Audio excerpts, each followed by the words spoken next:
Hello everyone, welcome to my channel study bazaar. तो friends, अभी हम लोग फिर से मैथ के मिक्स क्वेश्चन सॉल्व करेंगे आपके आरआरबी एनटीपीसी और ग्रुप डी एग्जाम के लिए। और जैसे कि मैंने आपको बताया, ये सीरीज़ को सभी लोगों को फॉलो करना है। जितने भी लोग एनटीपीसी और ग्रुप डी एग्जाम की तैयारी कर रहे हो, मैं ये सीरीज़ आप लोगों के लिए लेके आया हूँ, जो कि आपके एग्जाम के लिए मोस्ट इंपॉर्टेंट होने वाले हैं। ठीक है, आपके एग्जाम के पॉइंट ऑफ व्यू से सारे क्वेश्चन आपके इंपॉर्टेंट होंगे। अभी आने वाले दिनों में मैं आपको काफ़ी सारे क्वेश्चन कराऊंगा, तो इसलिए इस सीरीज को जरूर से आप लोग फॉलो करना। ठीक है, तो चलिए इस सीरीज को यहाँ पर मैं कंटिन्यू करता हूँ। तो सबसे पहले आपका होमवर्क क्वेश्चन को हम लोग सॉल्व करेंगे। मैंने आपको प्रीवियस सेशन में दिया था ये होमवर्क क्वेश्चन। तो कुछ लोगों का आंसर सही था, कुछ लोगों का आंसर गलत था और कुछ लोगों से बना नहीं था। तो चलिए इसको ट्राई करते हैं सबसे पहले। तो जितने लोगों से भी बना था तो वो आगे आपका स्किप करके आगे बढ़ सकते हैं।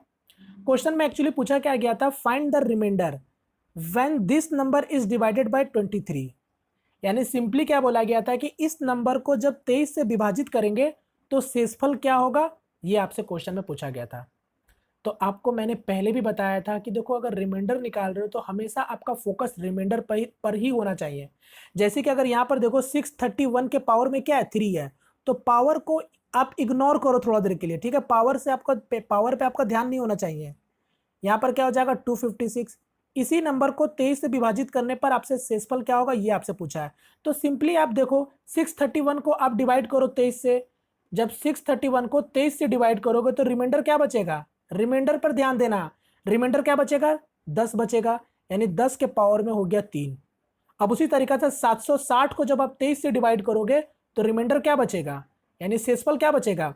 तो 23 तिया 69, 701 बचेगा। यानी 1 के पावर में 99 हो गया। उसी तरीके से 256 को जब आप 23 से भाग दोगे तो शेषफल क्या बचेगा, तो 23, 2 और 6 यानी 3 बचेगा। अब इसी नंबर को आपको डिवाइड करना था 23 से, तो आप जानते हो 10 का क्यूब है यानी 1000, और 1 के पावर में 99 है तो क्या होगा, 1 के पावर में कुछ भी हो जाए 1 ही होगा। यानी 1000 गुना 3 कितना हो जाएगा, 3000 हो जाएगा। यानी इसी नंबर को आप 23 से भाग दे दो, आपका जो शेषफल आएगा वही मेरा आंसर हो जाएगा। अब आप देखो यहाँ पर 23 से भाग देंगे तो क्या हो जाएगा, क्वोशंट को भी इग्नोर करना, क्वोशंट से हमको कोई लेना देना नहीं, हम लोग केवल फोकस आपका रिमाइंडर पर होना चाहिए। तो 23 से करेंगे तो 7 बच जाएगा, 70 यानी 69, 1 और 0 यानी रिमाइंडर बच गया 10। करेक्ट आंसर हो जाएगा ऑप्शन नंबर सेकंड। क्लियर। चलिए नेक्स्ट क्वेश्चन, इसको ट्राई करो। यहां पर बोला यदि ए का वेतन बी के वेतन से 40% कम हो तो बी का वेतन ए के वेतन से कितना प्रतिशत अधिक है। तो बताओ, अगर 40% कम है तो बी का वेतन कितना ज्यादा होगा, 66.66% ज्यादा होगा। यानी करेक्ट आंसर क्या हो जाएगा, ऑप्शन नंबर 2 हो जाएगा। डायरेक्ट से ये वैल्यू आपको पता होगा। कैसे हुआ, तो आपको पता है क्वेश्चन में ही बोल रखा है कि ए का वेतन बी के वेतन से 40% कम है। अब 40% का फ्रैक्शन वैल्यू सभी लोग जानते हैं 2/5 होता है। यानी ए का वेतन बी के वेतन से 40% आपका कम है। यानी अगर बी का वेतन 5 है तो 5 में वो 2 कम है उसका वेतन। तो इसका मतलब बी का वेतन अगर 5 है तो 2 कम कितना हो जाएगा, 3 हो जाएगा। अब क्वेश्चन में यही पूछा था कि बताओ बी का वेतन ए के वेतन से कितना प्रतिशत ज्यादा है। तो कितना ज्यादा दिख रहा है आपको, 2 रेशियो ज्यादा है। तो कंपेयर करना है ए से, यानी 2/3 ही तो आपसे पूछा था ना। यानी 66.66% करेक्ट आंसर हो जाएगा ऑप्शन नंबर सेकंड। क्लियर। जरूर से क्वेश्चन बनेंगे, ऐसे ऐसे क्वेश्चन एकदम फिक्स है, मतलब फिक्स है। चलिए नेक्स्ट क्वेश्चन, इसको ट्राई करो जल्दी से। यहाँ पर बोला एक बच्चा और ट्रेन 8 किलोमीटर प्रति घंटा और 64 किलोमीटर प्रति घंटा की गति से एक ही दिशा में चलते हुए 36 सेकंड में एक दूसरे को पार करते हैं। 96 किलोमीटर प्रति घंटा के गति से एक साथ दूसरी ट्रेन 90 सेकंड में उसी दिशा और उसी शुरुआती बिंदु से ट्रेन को पार करती है। तो दूसरी ट्रेन की लंबाई ज्ञात करें। यानी आपसे सेकंड ट्रेन का लंबाई पूछा है। तो देखो क्वेश्चन एकदम सिंपल सा है, केवल क्वेश्चन को लेंदी बना के ऐड करके लंबा कर दिया गया। ट्राई करो, बताओ इसका आंसर क्या होगा। चलिए मैं इसको यहाँ ट्राई करता हूँ। क्वेश्चन में सिंपली बोला था कि एक बच्चा और ट्रेन 8 किलोमीटर प्रति घंटा और 64 किलोमीटर प्रति घंटा के गति से एक ही दिशा में चलते हुए 36 सेकंड में एक दूसरे को पार करते हैं। अब आप जानते हो अगर कोई बच्चा अगर इस तरीके से चल रहा है, क्योंकि सेम डायरेक्शन में चल रहा है, इसका स्पीड 8 किलोमीटर प्रति घंटा है, और एक ट्रेन है जो कि समान दिशा में चल रहा है, उसका स्पीड दे रखा है 64 किलोमीटर प्रति घंटा। यानी ये ट्रेन तो जाहिर सी बात है कि इसको ओवरटेक कर देगा। कितने कितने सेकंड में उसको पार कर रहा है, 36 सेकंड में पार कर रहा है। अब आप जानते हो रिलेटिव स्पीड क्या हो जाएगा, अगर समान दिशा में चल रहा है तो स्पीड क्या हो जाएगा, s1 - s2 हो जाएगा। तो बस यहाँ से हम लोग ट्रेन का लंबाई निकाल सकते हैं पहला ट्रेन का। अब आप देख लो, यहाँ पर 64 किलोमीटर का स्पीड था और ये 8 किलोमीटर का स्पीड चल रहा है, यानी रिलेटिव स्पीड क्या हो जाएगा मेरा 56 हो जाएगा, यानी 56 किलोमीटर प्रति घंटा है। तो पहले हम लोग मीटर प्रति सेकंड में चेंज कर लेते हैं, यानी 5/18 हो गया। डिस्टेंस मतलब क्या हो जाएगा ट्रेन का लंबाई, यानी मैं यहाँ पर टी लिख देता हूँ, और समय लग रहा था 36 सेकंड। तो यहाँ से आप ट्रेन का लंबाई निकाल सकते हो, यानी ट्रेन का लंबाई आपको पता चल गया 560 मीटर का लंबाई होगा। क्लियर? ये सब मैं स्टेप इसलिए लिख रहा हूँ ताकि सभी लोगों को समझ आए, वरना इतना कुछ करने का जरूरत नहीं था। आपको डायरेक्ट पता चल जाता कि ट्रेन का लंबाई क्या होगा 560 मीटर। अब आपको नेक्स्ट क्या बोला था, ये ट्रेन का लंबाई लिख लो 560 मीटर। अब आगे क्या बोला था कि दूसरा ट्रेन है जो कि समान दिशा में वो भी चल रहा है, उसका स्पीड 96 किलोमीटर प्रति घंटा है। अब वो जब चलता है तब उसको 90 सेकंड में एक दूसरे को पार कर लेता है। अब आपसे दूसरा ट्रेन का लंबाई पूछ रहा है, तो यहां पर भी रिलेटिव स्पीड क्या हो जाएगा S1 - S2। डिस्टेंस क्या कहलाएगा, दोनों ट्रेन का लंबाई, और टाइम आपको जो दे रखा होगा। अब आप जानते हो दोनों ट्रेन का स्पीड आपको पता है, एक का 96 किलोमीटर प्रति घंटा, दूसरा है 64 किलोमीटर प्रति घंटा, यानी स्पीड क्या हो जाएगा, रिलेटिव स्पीड 32 हो जाएगा। 32 हो जाएगा तो मैं 5/18 से पहले ही गुना कर दे रहा हूँ, क्योंकि मीटर प्रति सेकंड में, और आपको पता है ट्रेन का लंबाई क्या है, मीटर में दे रखा है, तो मीटर में करना पड़ेगा आपको। अब दोनों ट्रेन का लंबाई देखो, तो एक ट्रेन का लंबाई तो हम लोगों ने निकाल लिया था 560 मीटर, दूसरे ट्रेन का लंबाई आपको निकालना था T2, वही आपसे क्वेश्चन ने पूछा था। कितने सेकंड में लग रहे हैं, 90 सेकंड में पार कर रहे हैं। सॉल्व कर लो, ये 5 हो गया, 5 5 25 हो गया, 25 2 50 और 75 80, यानी आपका दूसरा ट्रेन का जो आपका लंबाई आ गया वो कितना आ रहा है, देखो 800 में से 560 जाएगा तो कितना हो जाएगा 240, यानी करेक्ट आंसर हो जाएगा ऑप्शन नंबर सेकंड। क्लियर? चलिए मैं स्टेप बाय स्टेप भी लिख दे रहा हूं ताकि सभी लोगों को समझ आए। एक क्वेश्चन इसको ट्राई करो, यहां पर बोला वह न्यूनतम संख्या बताओ जिसे यदि 63,520 में से घटाया जाए तो परिणाम स्वरूप प्राप्त संख्या एक पूर्ण वर्ग हो। यानी आपको सबसे मिनिमम नंबर आपको लेस करना है, सबसे छोटा सा छोटा नंबर आपको लेस करना है इस नंबर से, जिससे आपका ये नंबर एक परफेक्ट स्क्वायर बन जाए। बताओ। अब देखो इस क्वेश्चन को करने के आपके कई तरीके हो सकते हैं। अगर बात करें तो आप डायरेक्ट ऑप्शन का भी यूज करके बना सकते हो, ठीक है।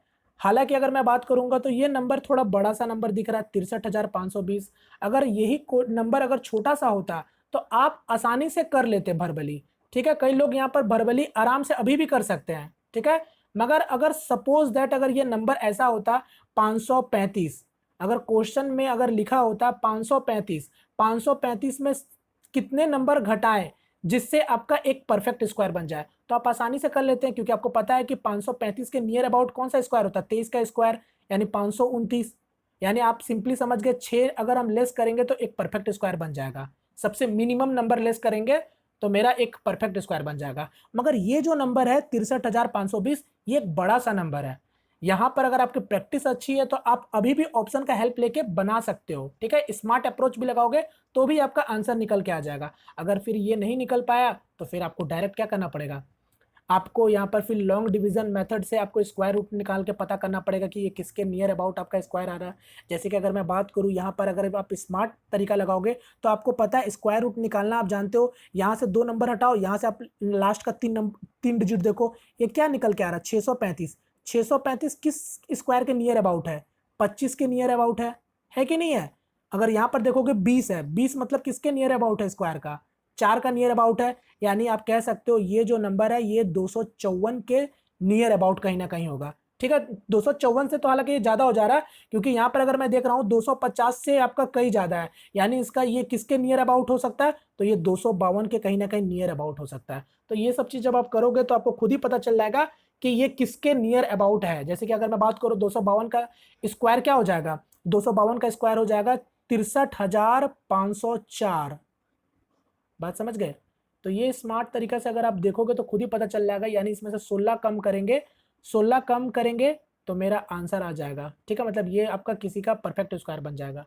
अब वरना अगर ये सब चीज़ अगर आप नहीं समझ पा रहे हो तो फिर तो आपको डिवीजन मेथड का मदद लेना पड़ेगा, उसमें भी कुछ ज़्यादा समय नहीं लगेगा, बस चीज़ें आपको आनी चाहिए।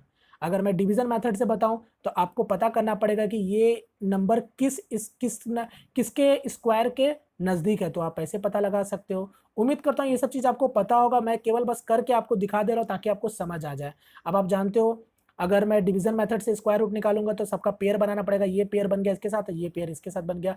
अब ये देखो सबसे पहले क्या है 6, तो 2 के नियर अबाउट है यानी 4 आ गया, यहाँ पर आपका 2 आ गया, फिर आपका 2 2 ऐड हो जाएगा 4, और यहाँ से 6 से 4 जाएगा 2, और ये 3 5 हो गया। अब 4 में ऐसा क्या नंबर मल्टीप्लाई करे जिससे मेरा 235 पहुंच जाए, तो 5 से मल्टीप्लाई करेंगे, ये भी 5 हो गया, यानी 45 पचे कितना हो जाएगा, 45 पचे 225 हो जाएगा। यहाँ से आपका 10 आ गया और यहाँ से आपका 20 आ गया। 5 हम लोगों ने मल्टीप्लाई किया था तो 5 को ऐड करना पड़ेगा, यानी ये 50 आ गया। अब क्या मल्टीप्लाई करेंगे जो इसका नियर आ जाए, 2 से मल्टीप्लाई करते हैं 502, यानी यहाँ पर भी 2 हो गया, ये कितना आ जाएगा 502 गुना 2 1004, यानी 1004। अब 20 में से 4 जाएगा तो कितना बच रहा है, 16 बच रहा है कि नहीं बच रहा है, यानी आपको समझ आ गया यही 16 मेरा अगर नंबर में अगर हम लेस कर दे तो ये किसका परफेक्ट स्क्वायर बन जाएगा, 252 का एक स्क्वायर बन जाएगा।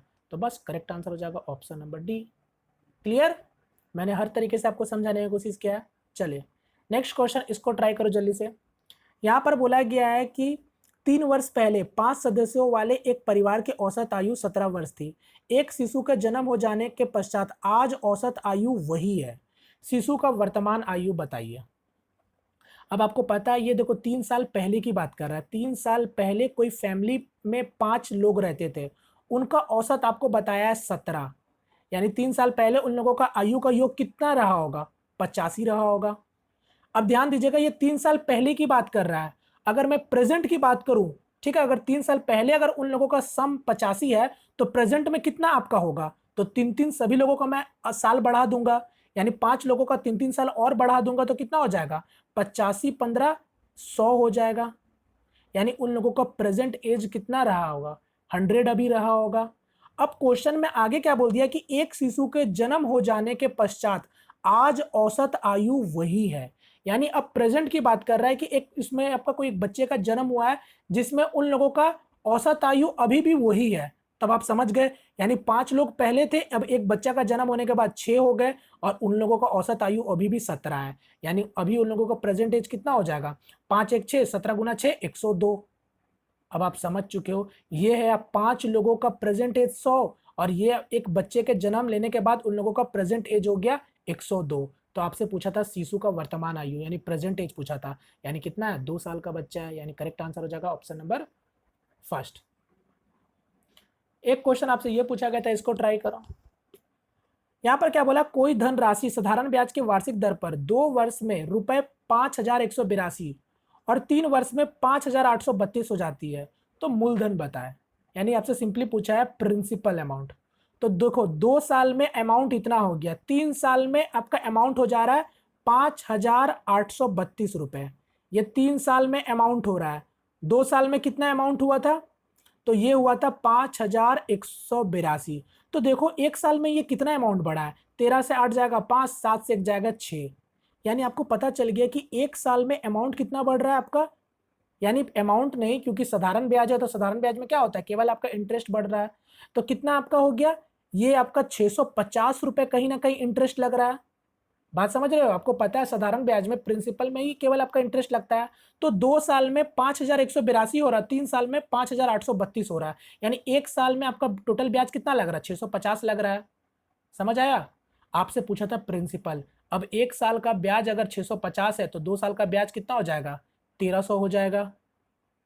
क्लियर, अब आप जानते हो 2 साल में अगर कोई प्रिंसिपल अमाउंट हो जा रहा है 5182, तो मैं इसी साधारण ब्याज को अगर मैं घटा दूंगा तो मुझे पता नहीं चल जाएगा कि मेरा प्रिंसिपल कितना है, तो मैं इसी में से लेस कर देता हूं, क्योंकि ये दो साल बाद इतना हो गया था। तो यहाँ से क्या हो जाएगा, 2 से 2 हो गया, 8 का 8 हो गया, 11 से 3 जाएगा 8 हो जाएगा, 4 से जाएगा 3 हो जाएगा, यानी 3882 रुपए करेक्ट आंसर हो जाएगा ऑप्शन नंबर थर्ड। चलिए एक क्वेश्चन इसको ट्राई करो। यहां पर क्या बोला है कि एक लंब प्रिज्म जिसकी ऊंचाई 2 सेंटीमीटर है का आधार वर्ग है, यदि प्रिज्म का कुल सतह का क्षेत्रफल 10 सेंटीमीटर स्क्वायर है तो उसका आयतन क्या होगा। अच्छा ये क्वेश्चन को ट्राई करो, तो अच्छा क्वेश्चन है आपका प्रिज्म से, एक बेसिक लेवल का क्वेश्चन है, इसको आप लोग एक बार ट्राई करो, एसएससी के एग्जाम में पूछे गए क्वेश्चन है, ठीक है। यहां पर पहले तो क्वेश्चन में क्या बोला है कि एक लंब प्रिज्म जिसकी ऊंचाई यानी जिसका हाइट आपको दे रखा है इज अ स्क्वायर। अब देखो यहाँ पर एक जो प्रिज्म है वो आपका क्या है, एक स्क्वायर प्रिज्म है, ठीक है, स्क्वायर प्रिज्म है। मतलब अगर मैं फिगर बना के समझाना चाहूँ तो किस तरीका से मैं बना रहा हूँ, देखो 3D में बनाने की कोशिश कर रहा हूँ। ये आपको थोड़ा समझ आ रहा है क्या? देखो, प्रिज्म आपको पता है अलग अलग तरीके के प्रिज्म होते हैं, जैसे एक स्क्वायर प्रिज्म, एक रेक्टेंगुलर प्रिज्म, या फिर एक ट्रायंगुलर प्रिज्म, या फिर एक सिलिंड्रिकल प्रिज्म, ठीक है। मगर यहाँ पर जो प्रिज्म है वो आपका एक स्क्वायर प्रिज्म है, यानी ऊपर और नीचे का जो सतह होगा वो सेम होगा। बात समझ रहे हो? अब आप समझ गए। यानी यहीं पर वही बोल रहा क्वेश्चन में कि एक लंब प्रिज्म जिसकी ऊंचाई 2 सेंटीमीटर है, यानी इसका हाइट आपको दे रखा है, हाइट हाइट कितना दे रखा है, 2 सेंटीमीटर दे रखा है। अब क्या बोला आपको, तो बहुत बता दिया गया था कि एक आधार वर्ग है, यानी एक आपका स्क्वायर प्रिज्म है। अब आगे क्या बोला, यदि प्रिज्म की कुल सतह का क्षेत्रफल 10 सेंटीमीटर स्क्वायर है, यानी आपको टोटल सरफेस एरिया भी दे रखा है TSA, यानी कुल पृष्ठ क्षेत्रफल भी दे रखा है 10 सेंटीमीटर स्क्वायर। आपसे सिंपली पूछा है उसका आयतन बताओ क्या होगा, यानी वॉल्यूम पूछ रहा है। अब आप जानते हो कोई भी प्रिज्म हो, अगर आपको उसका वॉल्यूम निकालना है तो हम लोग क्या करते हैं, बेस एरिया इंटू हाइट। बोलो ये आपको सभी लोगों को पता है या नहीं पता है? कोई भी प्रिज्म हो हम लोग क्या करते हैं, उसका बेस एरिया निकालते हैं और उसके हाइट से मल्टीप्लाई कर देते हैं। वही मेरा क्या कहलाता है, वही मेरा कहलाता है वॉल्यूम कहलाता है। अब यहाँ पर बेस, आपके पास हाइट ऑलरेडी है, आपको पहले बेस एरिया निकालना होगा, यानी आपका जो ये वाला एरिया आपको निकालना होगा कि वो एरिया कितना है। तो उससे पहले हम लोग को अब क्या करेंगे, बेस एरिया निकालने के पहले हम लोगों को एरिया पता होना चाहिए कि इस स्क्वायर का एरिया कितना है। बात समझ रहे हो? अब हम लोग एरिया निकालेंगे। अब किसके मदद से निकालेंगे, तो मैं इसको हटाता हूं। आपको क्वेश्चन में हिंट क्या दे रखा था, टोटल सरफेस एरिया। अभी मैंने बताया टोटल सरफेस एरिया मेरा क्या हो जाएगा, उस स्क्वायर प्रिज्म का टोटल सरफेस एरिया मेरा क्या होता हो जाएगा, perimeter of base area into height, ठीक है।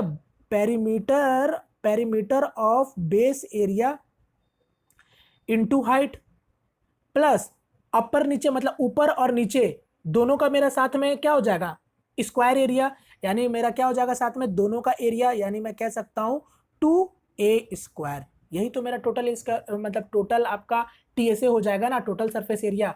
अब आप समझ रहे होंगे। अब हम लोग क्या करते हैं, सिंपली हम लोगों को ये चीज दे रखा था, तो क्या करता हूं मैं, एक साइड मान लेता हूं A, जिसका मैंने यहाँ पर लिख भी रखा है A², क्योंकि दोनों अपर और नीचे दोनों का मैं A² पहले से मान लिया हूं।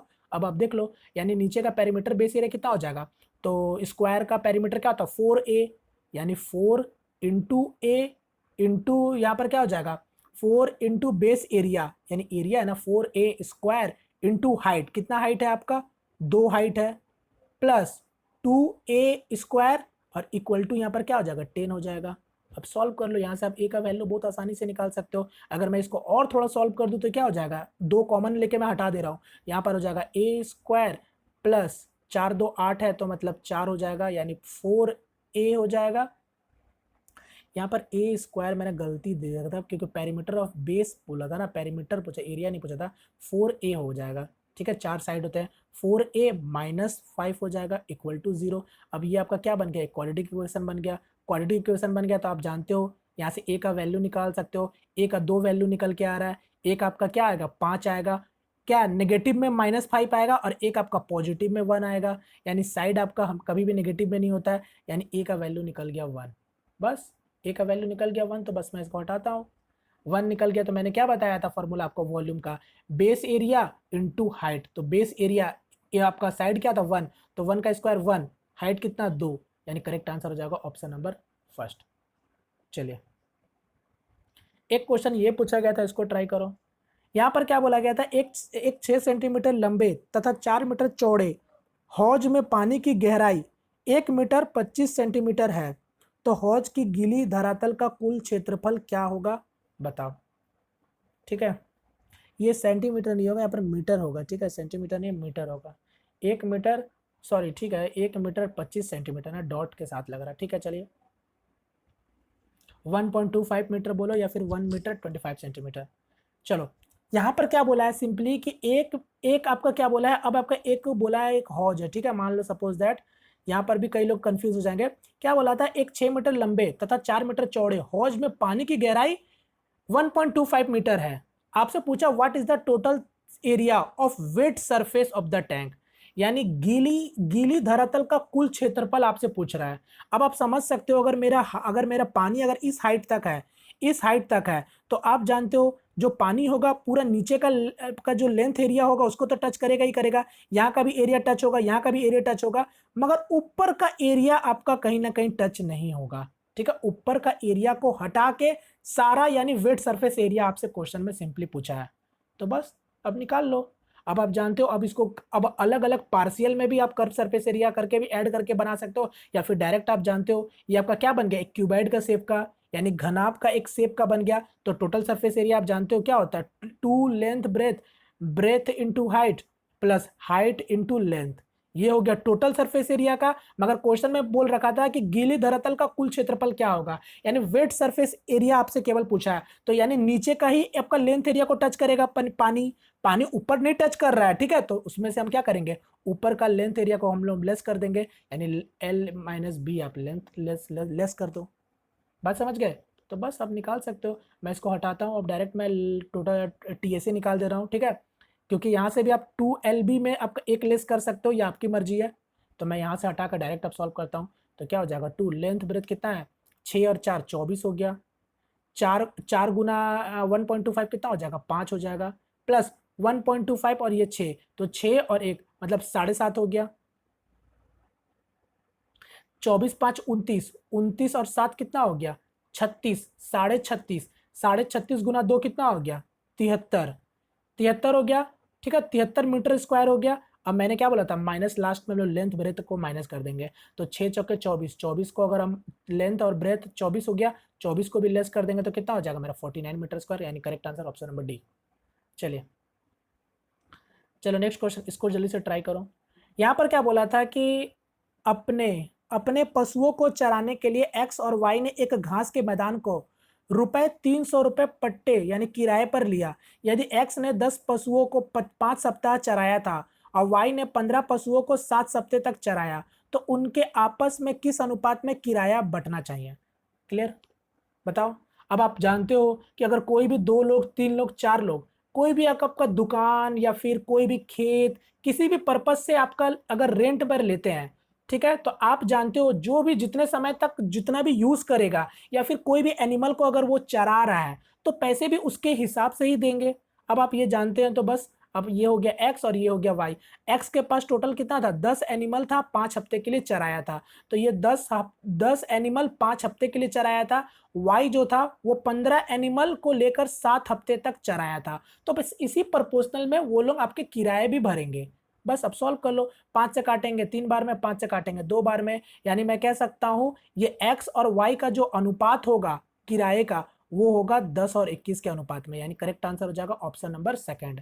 अगर आपसे क्वेश्चन में पूछता कि बताओ एक्स को कितने किराए देने पड़ेंगे, तो फिर आप आगे सॉल्व कर लेते, क्योंकि आपको पता है 300 रुपए टोटल किराया है, तो 300 का एक्स का आप निकाल लेते रेशियो। हालांकि यहाँ पर आपसे रेशियो नहीं पूछा था, केवल ये कंफ्यूज करने के लिए आपको दे रखा था कि 300 रुपए आपका किराया लग रहा है। आपसे केवल इतना ही पूछा था कि बताओ वो लोग किस अनुपात में पैसे देंगे।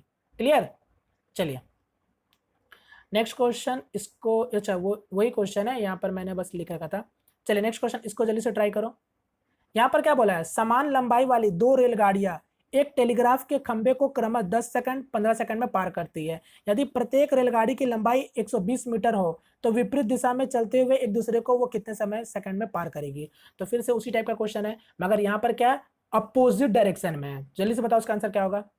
अब आप जान रहे हो कि अगर 2 समान लंबाई वाली ट्रेन, यानी दोनों ट्रेन का लेंथ क्या है, सेम है, दोनों ट्रेन का लंबाई सेम है, एक टेलीग्राफ के खंबे को क्रमशः 10 सेकंड और 15 सेकंड में पार करती है, तो यहां से आप क्या निकाल सकते हो, यहां से आप स्पीड निकाल सकते हो।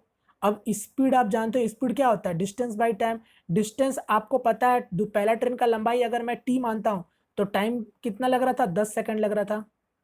दूसरे ट्रेन की बात करेंगे तो S2, दूसरे ट्रेन का स्पीड हो जाएगा S2, और उसका भी लंबाई क्या है, सेम है, कितना सेकंड लग रहा है, 15 सेकंड लग रहा है, यानी दोनों ट्रेन का मेरे पास स्पीड निकल के आ गया। अब क्वेश्चन में क्या बोला था कि यदि प्रत्येक रेलगाड़ी की लंबाई 120 मीटर है, अच्छा दोनों का ट्रेन का लंबाई भी आपको बता दिया था ना, यानी 120 है तो आपको पता चल गया, यानी यहाँ पर स्पीड आपको निकल गया 12 मीटर पर सेकंड, और यहाँ आपको पता चल गया 8 मीटर पर सेकंड।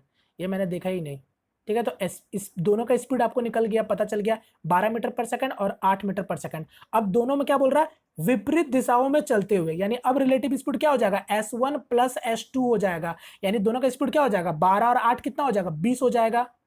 होगा कि नहीं होगा, 20। अब आपका क्या बोला था, दोनों ट्रेन का लंबाई सेम था, यानी 2t हो जाएगा। ठीक है, क्योंकि दोनों ट्रेन का लंबाई t प्लस टी 2t कितने सेकंड में पार कर रहा है आपका, कितने सेकंड में पार कर रहा है, दोनों एक दूसरे को चलते हुए एक दूसरे को कितने सेकंड में पार कर रही है। अब से आपसे पूछा ही था क्वेश्चन में कि कितने सेकंड में वो पार कर रही है। अच्छा, मैंने यहाँ पर 2t का क्यों लिखूंगा, क्योंकि दोनों ट्रेन का तो लंबाई मुझे पता है, 120 120 240 हो जाएगा ना, तो 240 बटा 20 कितना हो जाएगा, 12 सेकंड, यानी इसका आंसर हो जाएगा ऑप्शन नंबर 3। ठीक है, 12 सेकंड में पार होंगे। चलिए एक क्वेश्चन इसको ट्राई करो जल्दी से। यहां पर बोला है किसी त्रिभुज की ऊंचाई 25 मीटर तथा आधार 22.22% की वृद्धि हो जाती है, तो त्रिभुज का क्षेत्रफल में हानि वाली वृद्धि ज्ञात कीजिए। यानी आपसे पूछा find the percentage increase in the area of triangle. होने वाली, अच्छा होने वाली ये लिखा, माफ कीजिएगा, माफी चाहूंगा, होने वाली लिखा, वही मैं सोचा हानि कैसे लिख दिया। त्रिभुज के क्षेत्रफल में होने वाली वृद्धि प्रतिशत ज्ञात कीजिए, बताइए। अब आप जानते हो कि देखो कोई भी ट्रायंगल है, अगर उसका हाइट में 25% का इंक्रीमेंट हो रहा है, तो देखो आप यहाँ पर सक्सेसिव भी लगा सकते हो। ठीक है, आप जैसा चाहो वैसा बना सकते हो। अगर ये 25% अगर मेरा इसके हाइट में बढ़ोतरी हो रहा है, तो इसका मतलब आप कह सकते हो 1/4, 4 में 1 की बढ़ोतरी हो रही है, यानी पहले हाइट 4 था, अब आपका हाइट 5 हो गया। उसी तरीके से बेस एरिया भी इंक्रीज हो रहा है, 22.2% का इंक्रीज हो रहा है। अब यहाँ पर इसका भी फ्रैक्शन वैल्यू आपको पता होना चाहिए, अगर नहीं पता रहेगा तो फिर गड़बड़ हो जाएगा, क्योंकि हमको पता है 11.11% का फ्रैक्शन वैल्यू क्या होता है, 1/9 होता है, इसका 2 टाइम्स है, यानी 2/9 हो गया। यानी इसका फ्रैक्शन वैल्यू क्या हो गया, 2/9, यानी पहले 9 था तो हर 9 में 2 का इंक्रीमेंट हो रहा है, तो 9 में 2 बढ़ के क्या हो जाएगा, 11 हो जाएगा। क्लियर। अब आपसे क्या पूछा था, बताओ find the percentage increase in the area of triangle. तो आपको पता है ट्रायंगल क्या होता है, बेस इनटू हाइट। तो यहाँ पर क्या हो जाएगा, 9 चौके 36 हो गया और 11 पचे 55 हो गया। तो देख लो ना कितना से बढ़ोतरी हो रहा है, कितना से, 14 और 19, यानी 19 से बढ़ोतरी हो रहा है। तो 19/36/100% आप सॉल्व कर लो, आपका आंसर आ जाएगा। तो यहाँ पर मेरा आंसर हो जाएगा 52.77%। Correct answer option number is first. Clear. चलिए नेक्स्ट क्वेश्चन की ओर बढ़ते हैं। एक क्वेश्चन ये इसको ट्राई करो। यहां पर बोला एक समकोण त्रिभुज एबीसी का समकोण बी पर है, 10A 5/12 है, यदि AC 52 है सेंटीमीटर है, तो BC की लंबाई कितनी होगी, बताओ। अच्छा क्वेश्चन है, ये भी सिंपल सा क्वेश्चन है। और देखो यकीन मानिए ऐसे ही ऐसे क्वेश्चन आपके बनेंगे, और ऐसे ऐसे क्वेश्चन आपके बन चुके हैं सब रिसेंट एग्जाम में। मैं बार बार बता रहा हूँ, चीजें आपका वही रहेंगे, कॉन्सेप्ट सब वही रहेंगे, डेटा इधर से उधर हो जाएगा, चीजें आपको घुमाने के लिए और भी थोड़ा थोड़ा आपको चीजें को और ऐड कर दी जाएगी, बात बाकी सब कुछ वही रहेगा। इसीलिए बोलता हूँ प्रैक्टिस करो, जितना ज्यादा से ज्यादा हो सके प्रीवियस पेपर को प्रैक्टिस करो, रिसेंट का पेपर प्रैक्टिस करो, जिससे आपका कॉन्फिडेंस और आपका अच्छे तरीके से डेवलप हो। ठीक है, यहाँ पर क्या बोला, एक राइट एंगल ट्रायंगल है एबीसी। ठीक है, राइट एंगल ट्रायंगल आप जानते हो एबीसी, यानी बी पर 90 डिग्री है, एबीसी। आगे क्या बोला, एंड 10A, यानी 10A मतलब 10A एंगल से आपको बता दिया 5/12 है, यानी मैं यहाँ पर इसको भी लिख लेता हूँ, 10A 5/12 है। ठीक है, ए एंगल के रेफरेंस में 5/12 बताया गया। अब क्या बोला, AC 52 सेंटीमीटर है, यानी ये वाला लंबाई आपको बता दिया हाइपोटेनस, ये आपका 52 सेंटीमीटर है। आपसे सिंपली पूछना चाह रहा है BC बताओ क्या होगा, यानी ये वाला बेस एरिया पूछ रहा है BC। अब आप जानते हो 10A, ठीक है, ए एंगल को रेफरेंस में लिया गया है, तो सबसे पहले 10 होता क्या है, P/B होता है, हम लोग जानते हैं P/B होता है। अगर एंगल ए को रेफरेंस लिया गया है, तो यहाँ पर मेरा परपेंडिकुलर क्या हो जाएगा, ये वाला परपेंडिकुलर हो जाएगा और ये वाला बेस हो जाएगा। बोलो क्लियर है कि नहीं क्लियर है, इसका मतलब ये मेरा क्या हो गया, 5 हो गया। बात समझ रहे हो, ये परपेंडिकुलर है, ये 5 हो गया, तो ये क्या हो गया, 12 हो गया। अब आप जानते हो ट्रिपलेट बन रहा है कि नहीं बन रहा, 5/12 किसके साथ ट्रिपलेट बनाता है, 5/12/13 के साथ ट्रिपलेट बनता है कि नहीं बनता है, यानी ये 5 ये 12, तो ये क्या हो जाएगा, 13 हो जाएगा। अब क्वेश्चन में आपको यही दे रखा था 13 रेशियो का वैल्यू 52 सेंटीमीटर, यानी 4 गुना आपका दे रखा था AC, तो आपका BC भी क्या हो जाएगा, 4 गुना हो जाएगा, यानी 5 चौके 20 centimetre. Correct answer option number second. Clear. चलिए एक क्वेश्चन इसको जल्दी से ट्राई करो, ये आपको दे रखा था, sine theta plus cos theta by sine theta minus cos theta equal to 3। आपसे पूछा गया है sine 4 theta minus cos to the power 4 का मान ज्ञात करें। बताओ। देखो सिंपल है, sine theta plus cos theta by sine theta minus cos theta. आप जैसा चाहो वैसा बना सकते हो, ठीक है, आपकी मर्जी है। मैं सिंपली जानता हूँ साइन थीटा क्या होता है, पी बाई एच होता है। तो ये देखो P by H plus B by H, यहां पर क्या हो जाएगा, पी बाई एच और माइनस बी बाई एच। अब आप जानते हो एच एच को हम कैंसिल कर सकते हैं कि नहीं कर सकते, बहुत आसानी से कैंसिल कर सकते हैं। यानी आपको पता चल गया कि P प्लस बी और P माइनस बी, ये आपको दे रखा है 3/1, कुछ नहीं है तो 1 हो गया। अब आप यहाँ पे अब यहाँ से देखो P और B का आप रेशियो निकाल सकते हो, मगर जरूरत नहीं है। रेशियो क्यों निकालोगे, क्योंकि अब मुझे पता चल गया ना P का वैल्यू कहीं ना कहीं अगर हम 2 रख देंगे और B का वैल्यू 1 रख देंगे तो 2 और 1 3 हो जाएगा, और 2 में से 1 जाएगा तो 1 हो जाएगा, बात खत्म। यानी P और B का वैल्यू सीधा सीधा हमको पता चल गया, कोई जरूरत नहीं है। रेशियो भी निकालोगे तो P और B का वैल्यू घुमा फिरा कर 2 और 1 आ जाएगा।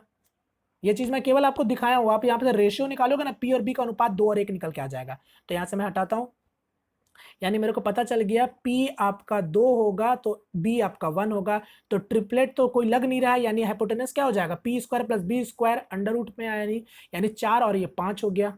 अब आप सॉल्व कर लो। अब आप जानते हो, अब यहाँ पर देखो साइन के पावर में क्या है, 4 है, ठीक है, साइन के पावर में 4 है। तो सबसे पहले आपको इस क्वेश्चन को यहाँ से देखने से पहले आपको पता होगा ए स्क्वायर माइनस बी स्क्वायर, ये क्या होता है, ए प्लस बी ए माइनस बी होता है या नहीं होता है, होता है ना। तो इसको तो हम लोग ऐसे भी तो समझ सकते थे कि sine square theta plus cos square theta, उसी तरीका से sine square theta minus cos square theta. ये तो केवल मैं समझा रहा हूँ, ये तो करने का जरूरत ही नहीं है। इतना का वैल्यू क्या हो जाता है, 1 हो जाता है, यानी 1 का मल्टीप्लाई करेंगे तो 1 हो जाएगा। यानी केवल sign theta minus cos square theta का वैल्यू निकाल दो, आपका आंसर आ जाएगा। अब साइन थीटा आपको पता है पी बाई एच होता है, पी बाई एच होता है, तो पी कितना है 2, तो 2 का स्क्वायर क्या हो जाएगा 4, रूट 5 का क्या हो जाएगा 5, माइनस कॉस का क्या होता है बी का 1 और एच का कितना हो जाएगा 5, यानी इसका आंसर क्या हो जाएगा 3/5। Correct answer is option number 3। चलिए चलिए, ये मेरा क्वेश्चन आज का लास्ट क्वेश्चन होगा। आप लोग इसको ट्राई करके मुझे आंसर कमेंट करके बताना, ठीक है। चलिए फिर इस क्वेश्चन को भी अगर आप लोग नहीं बनाओगे तो फिर इसको भी डिस्कस करेंगे हम लोग नेक्स्ट वाले सेशन में। चलिए, उम्मीद करता हूँ फ्रेंड्स आपको आज का सेशन पसंद आया होगा। पसंद आया तो प्लीज़ वीडियो को लाइक करके अपना सपोर्ट जरूर दिखाइएगा। और चैनल पे अगर अभी तक आपने मेरे चैनल को सब्सक्राइब नहीं किया तो जरूर से सब्सक्राइब करो, ठीक है। मेरा जो चैनल है वो रेलवे एग्जाम के लिए डेडिकेटेड चैनल है। तो मैं आप लोगों को इतना ही बोलूँगा, चैनल अभी तक सब्सक्राइब नहीं किया तो जरूर से सब्सक्राइब कर लो, ठीक है। तो चलिए, आपको कोई अगर कोई और डाउट है तो आप लोग मुझे कमेंट करके बता सकते हो, ठीक है। मिलते हैं फ्रेंड किसी नेक्स्ट वीडियो में, तब तक के लिए जय हिंद जय भारत।